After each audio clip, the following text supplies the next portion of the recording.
केरला के मालाबार रीजन में मोपला मुसलमानों के द्वारा हजारों हिंदुओं का नरसंहार किया गया।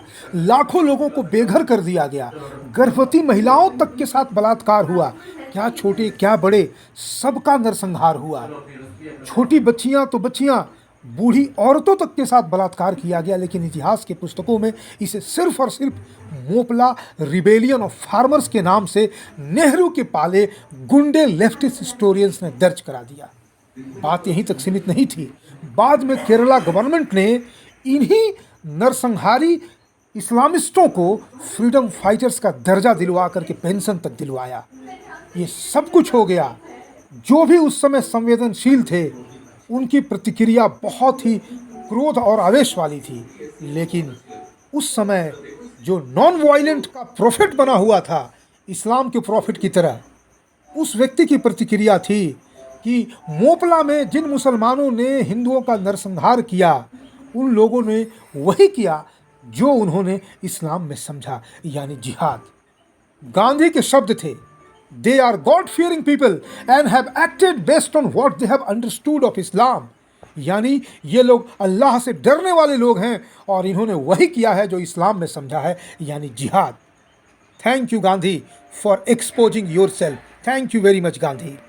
11 नवंबर 1918 को प्रथम विश्व युद्ध समाप्त हो गया। लेकिन 4 साल 4 महीने तक चले इस महाविनाशक युद्ध ने विश्वव्यापी परिणाम छोड़े। उन्हीं परिणामों में से एक परिणाम था सेंट्रल पावर्स के नाम से जाने जाने वाले राष्ट्र समूहों में से एक ऑटोमन अम्पायर का डिसइंटीग्रेशन।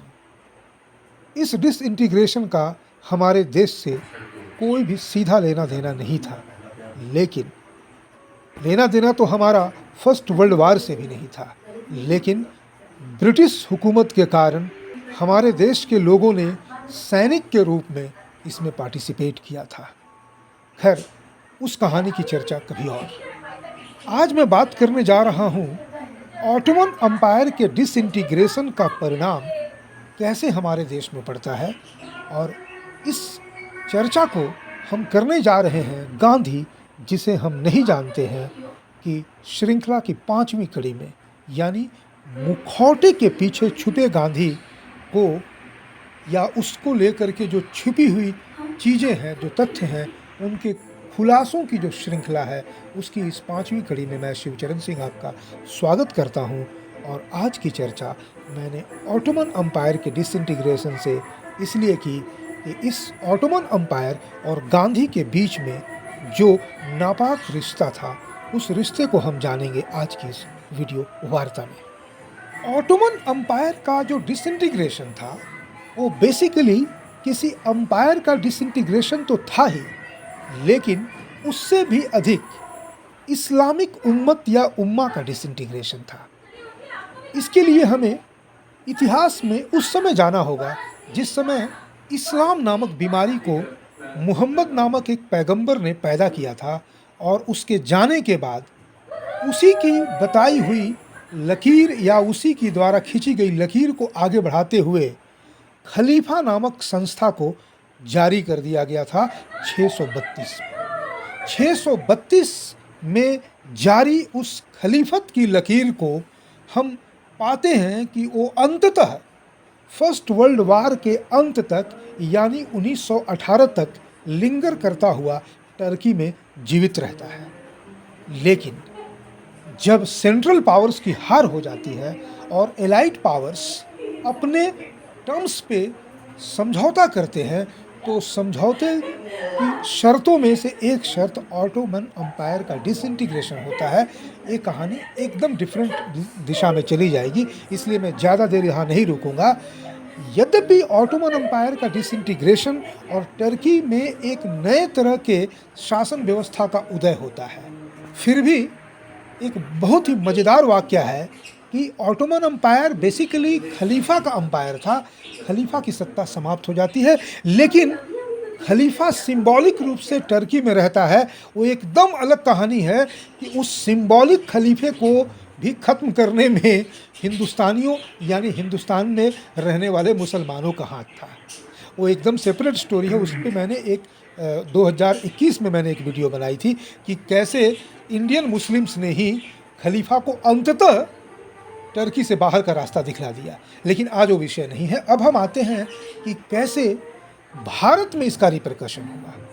जैसा मैंने पहले कहा कि हमारे यहाँ इसका कोई डायरेक्ट असर नहीं होता है, ठीक है, हमारे सैनिक वहाँ पर युद्ध में जाते हैं, हिस्सा लेते हैं और वो एक तरह से कह लें कि उनकी बाध्यता होती है नौकरी करने की।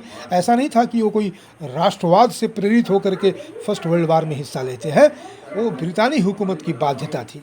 लेकिन जब खलीफा की सत्ता को पूरी तरह से समाप्त होते देखता है यहाँ का मुसलमान, तो दो मुसलमान लीड लेता है, मोहम्मद अली और शौकत अली, यानी जिन्हें हम अली ब्रदर्स के नाम से जानते हैं। उन लोगों ने खिलाफत कमेटी बनाई और उस खिलाफत कमेटी में शामिल हो जाता है गांधी भी। और फिर इतिहास की पुस्तकों में, विशेष करके आधुनिक भारत के इतिहास की पुस्तकों में, इसे खिलाफत मूवमेंट, नॉन कॉपरेशन मूवमेंट कहा गया।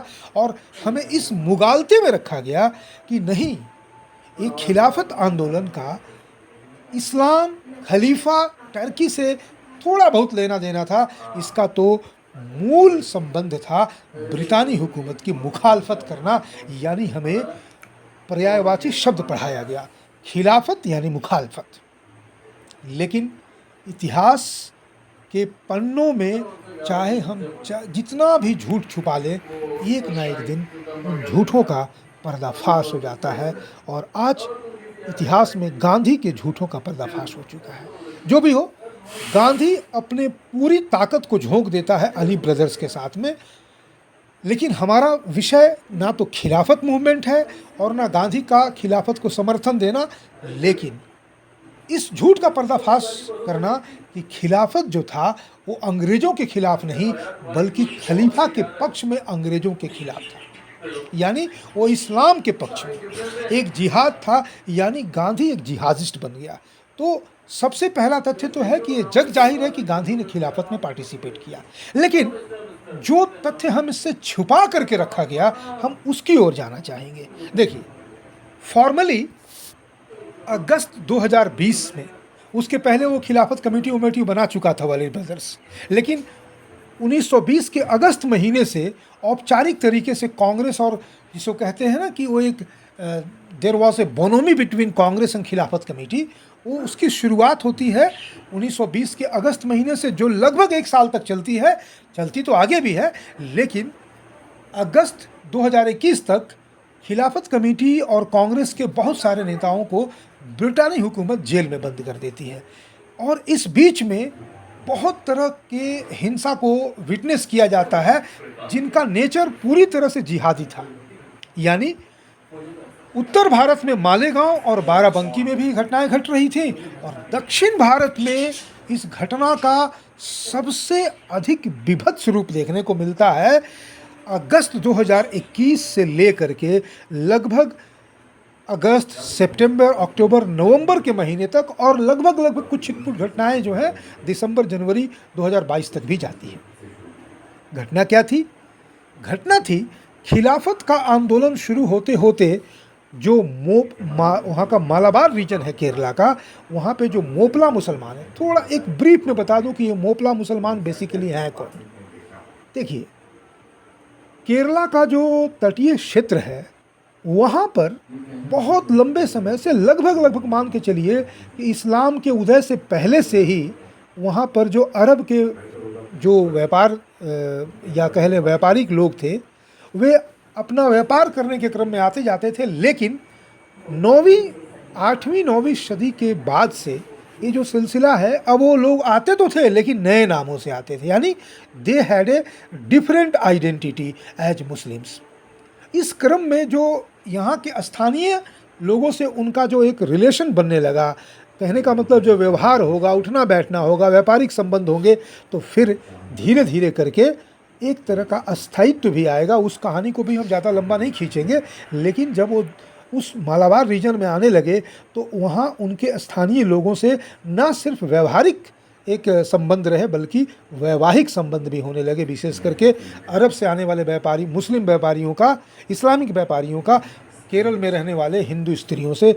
और परिणाम स्वरूप जो बाहर से आने वाले लोग थे, वहाँ की मलयाली भाषा में उन्हें माइपला या मोपला एक अपभ्रंश में आ गया, यानी सन इन लॉ, दामाद के रूप में उनकी पहचान होने लगी। और धीरे धीरे चूँकि उनके रिलेशंस काफ़ी संख्या में बढ़ने लगे तो उनकी जनसंख्या भी बढ़ गई।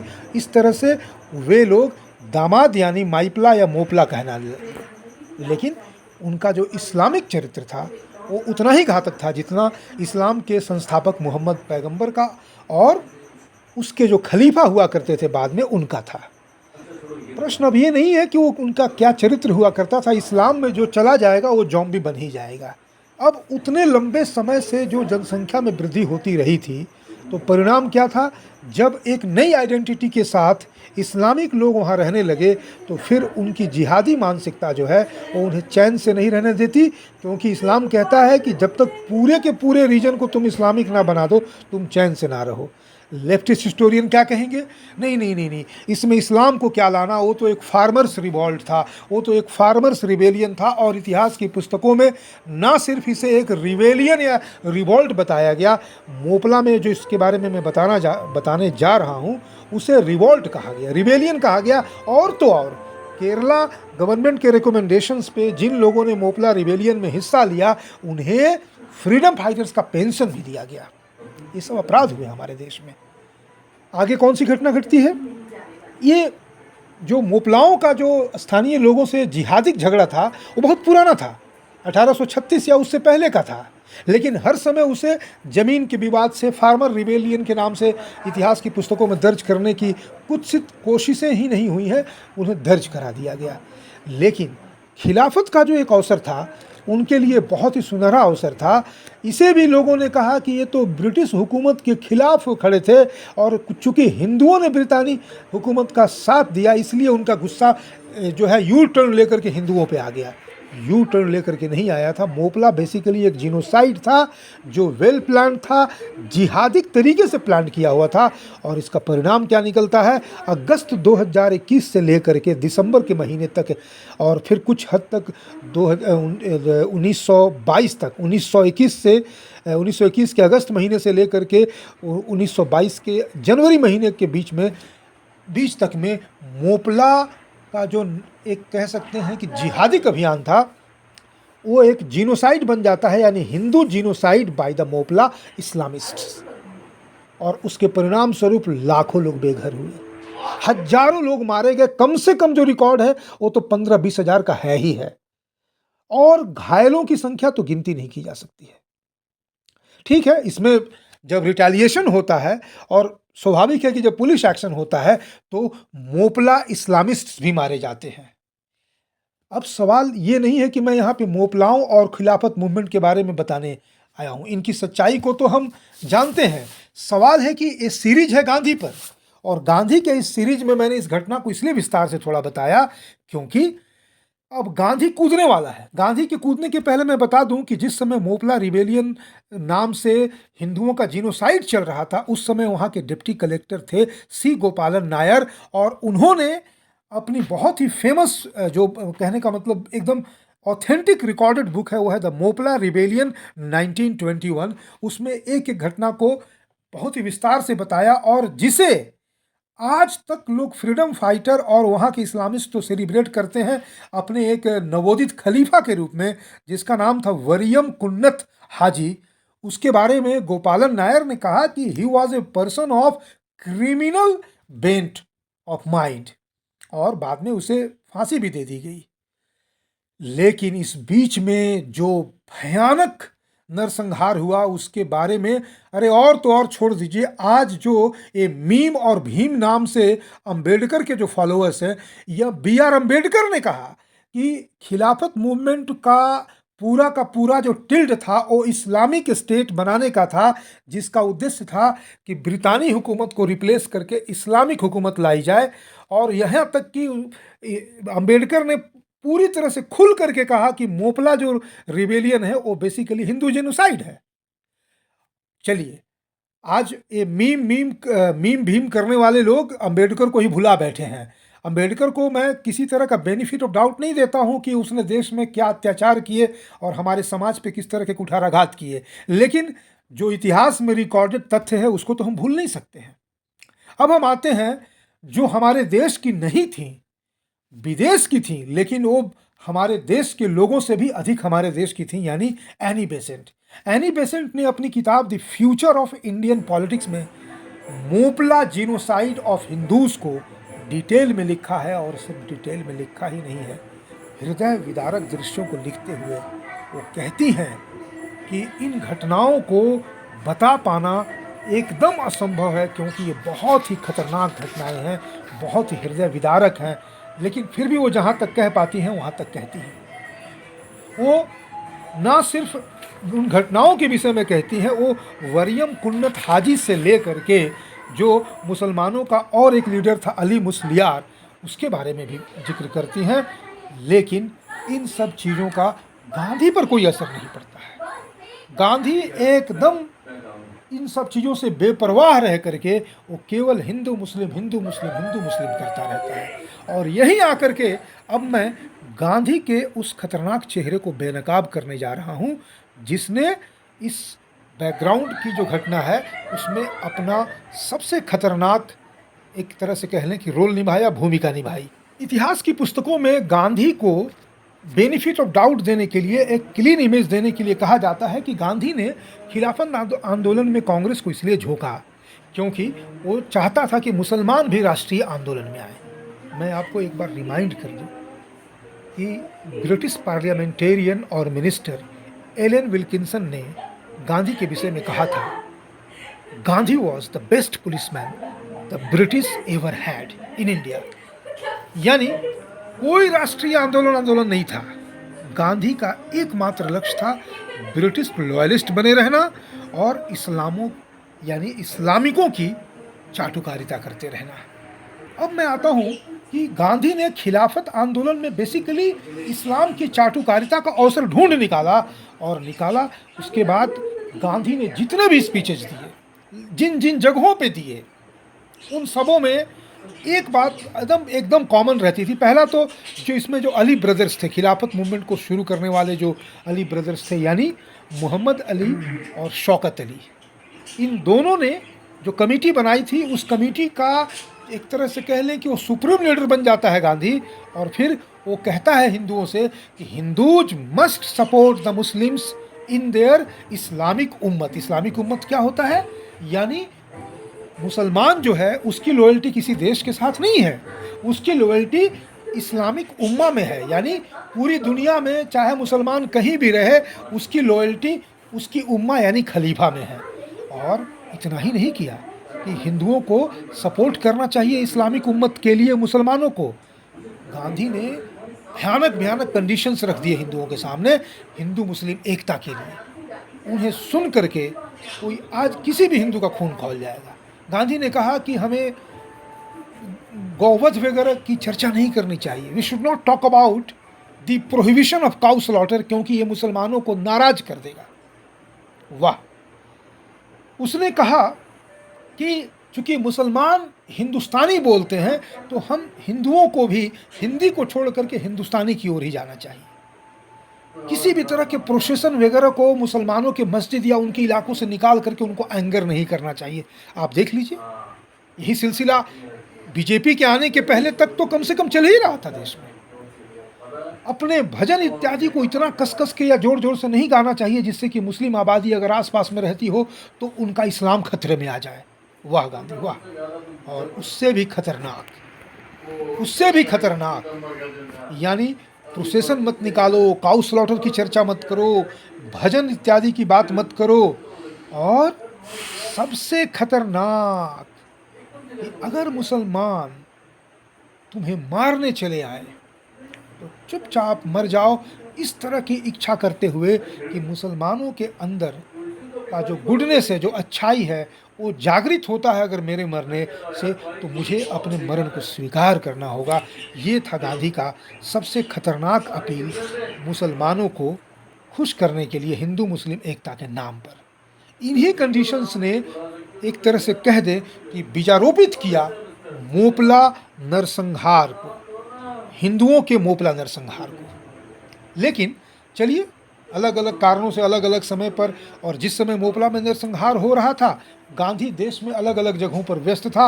और कोई भूले भटके अगर गांधी से पूछ देता कि भाई मालेगांव में क्या हो रहा है, मालाबार में क्या हो रहा है, बाराबंकी में क्या हो रहा है, तो गांधी इन प्रश्नों को डिफ्लेक्ट कर देता था। जैसे आज होते हैं ना लोग अपने साथ, वो क्या लेके चलते हैं, वो क्या बोलते हैं उन्हें, बॉडीगार्ड्स वगैरह, वैसे इसके लोग होते थे, धौंस दिखा करके भगा देते थे लोगों को। परिणाम क्या निकलता है? मोपला का जब सारा खतरनाक कांड हो जाता है, एनी बेसेंट अपनी प्रतिक्रिया दे देती हैं, बहुत सारे हिंदू नेता जो है उसके बारे में अपनी प्रतिक्रियाएं दे देती हैं, तब भी गांधी का मुंह नहीं खुलता है। गांधी का मुंह मोपला रिबेलियन पर, या यूं कह लें कि Moplah genocide of the Hindus पर खुलता ही नहीं। सर्वेंट्स ऑफ इंडिया सोसाइटी ने इसको रिकॉर्ड किया, एनी बेसेंट ने रिकॉर्ड किया, बी आर अम्बेडकर ने इसके बारे में कहा, सी गोपालन नायर ने इसके विषय में कहा, लेकिन गांधी ने इसके विषय में कुछ नहीं कहा। हाँ कहा, एनी बेसेंट ने तो गांधी को लथाड़ भी लगा दी, क्योंकि उसने कहा कि इस खतरनाक घटना के विषय में कोई कैसे चुप रह सकता है, यानी ये बहुत ही खतरनाक बात है। फिर भी गांधी चुप रहा, लेकिन गांधी तब भी चुप रहा जब वो सारा कुछ हो जाने के बाद ये जो खिलाफत मूवमेंट है सो कॉल्ड, वो बंद हो जाता है। लेकिन जब उसने मुंह खोला तो अपना परिचय दे दिया। गांधी ने क्या कहा? मोपला के विषय में क्या कहा? मोपला के विषय में कहा कि मोपला में जो मुसलमानों ने किया है वो बेसिकली कुछ ऐसा नहीं किया है जिसे हमें समझने में कोई दिक्कत होगी, क्योंकि they are God fearing people and have acted based on what they have understood of Islam. ये जो मोपला के लोग हैं वो अल्लाह से डरने वाले लोग हैं। उन्होंने अल्लाह से डर करके लाखों लोगों को घर से बेघर कर दिया, हजारों लोगों की हत्या कर दी, गर्भवती महिलाओं के साथ बीभत्स नंगा नाच किया सड़कों पर। लोगों के पंथ परिवर्तन तो किए ही किए, ये तो हुआ ही हुआ। यानी गांधी की ओडेसिटी तो देखिए, वो क्या कह रहा है कि इन लोगों ने वही तो किया जो उन्होंने इस्लाम में समझा, यानी इस्लाम गलत नहीं था उसके अनुसार, क्योंकि गांधी ने कभी भी इस्लाम के खिलाफ मुंह नहीं खोला। वाह, ग्रेट। अगर कोई गांधी को महान कहता है तो ठीक ही कहता है। Gandhi was of course a great bloody fool. चलिए, तो ये था गांधी का परिचय। इसे हमें अनमास्क करना पड़ेगा। जब तक इसे हम समझेंगे नहीं, और एक चर्चा बड़ी आम होती है, क्या गांधी को लेकर के हम पड़े रहते हैं? अरे गांधी को लेकर के हम पड़े नहीं रहते। मैं गांधी पर अपनी चर्चाओं को रोक दूंगा, लेकिन इतिहास में जिन चीज़ों को इस कारण से रोका गया कि क्या हम बारंबार इतिहास को लेकर आगे बढ़ें, तो इतिहास ने एक क्रूर अट्ठास भी लगाया कि हमें भूलोगे तो मैं तुम्हारे सामने दोहराने आ जाऊंगा। आज तो लोग लालायित हैं, गांधी बनने को तैयार हैं। ऐसे में हम मोपला को नहीं भूल सकते, खिलाफत को नहीं भूल सकते, और इन सबों में गांधी की भूमिका को नहीं भूल सकते। क्योंकि गांधी, जब मोपला नरसंहार होता है, वहाँ पर हजारों हिंदुओं के मारे जाने को एक वाक्य में समेट देता है। They are God fearing people and have acted based on what they have understood of Islam. ये लोग अपने सो कॉल्ड अल्लाह से डरने वाले लोग हैं, और इन्होंने वही तो किया है जो इन्होंने इस्लाम में समझा है, यानी जिहाद। इनडायरेक्टली गांधी जिहाद का समर्थन कर देता है मोपला नरसंहार के जस्टिफिकेशन में। यही था गांधी। इस चीज़ को हमें जानना होगा, समझना होगा, और बहुत ही क्लैरिटी के साथ समझना होगा। आज के लिए, इस वीडियो के लिए इतना ही। बहुत बहुत धन्यवाद मित्रों।